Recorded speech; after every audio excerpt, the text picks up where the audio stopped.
الحمد لله رب العالمين وبه استعين واشهد ان لا اله الا الله وحده لا شريك له واشهد ان محمدا عبده ورسوله اما بعد. عن عبد الله بن عمرو رضي الله عنهما قال قال رسول الله صلى الله عليه وعلى اله وسلم الراكب شيطان والراكبان شيطانان والثلاثة ركب اخرجہ ابو داود والترمذی. یہ حدیث سنن ابی داؤد میں 2607 نمبر پر اور سنن ترمذی میں 1674 نمبر پر ہے. امام ترمذی نے اسے حسن صحیح قرار دیا ہے. عبداللہ ابن عمر رضی اللہ عنہما بیان کرتے ہیں کہ اللہ کے رسول صلی اللہ علیہ وآلہ وسلم نے ارشاد فرمایا، ایک شخص اکیلا تنہا سفر کرنے والا شیطان ہے، اور ایسے ہی دو لوگ مل کر سفر کرنے والے، ایک ساتھ دو لوگ سفر کرنے والے، یہ بھی دو شیطان ہیں. اور جب تین لوگ مل کر سفر کریں تو یہ قافلہ بن جاتا ہے، کارواں بن جاتا ہے، یہ مجموعہ اور گروپ بن جاتا ہے.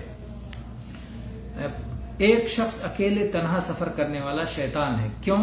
اس لیے کہ اکیلے اور تنہا سفر کرنا شریعت میں منع ہے، اور جس چیز سے شریعت میں ممانعت ہو وہ عمل کرنے والا شیطان ہے.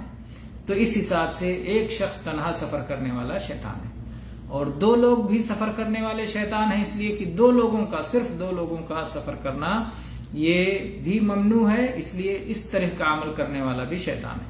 اور جب تین لوگ ہو جائیں تو پھر وہ قافلہ بن جاتا ہے، اور تین لوگوں کے سفر کرنے کی ایک ساتھ اجازت دی گئی ہے.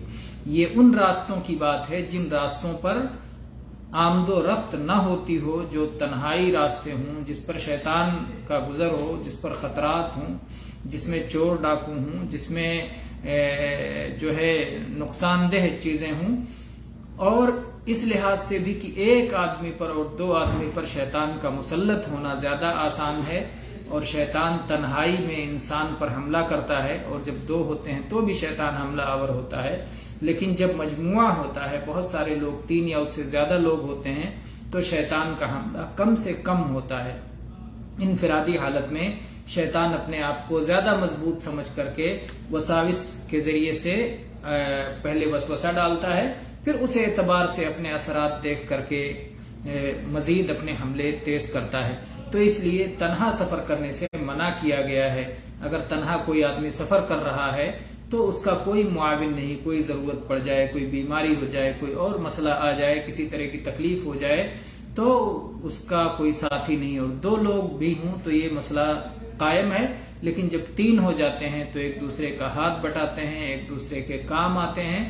تو یہ اکیلے سفر کرنے سے متعلق ہے. لیکن آج کل ایک آدمی سفر کر رہا ہے لیکن پوری بس اس کے ساتھ ہے، یا پورا ہوائی جہاز اس کے ساتھ ہے، یا پوری ٹرین اس کے ساتھ ہے، تو اس کو اکیلا سفر کرنے والا نہیں کہیں گے.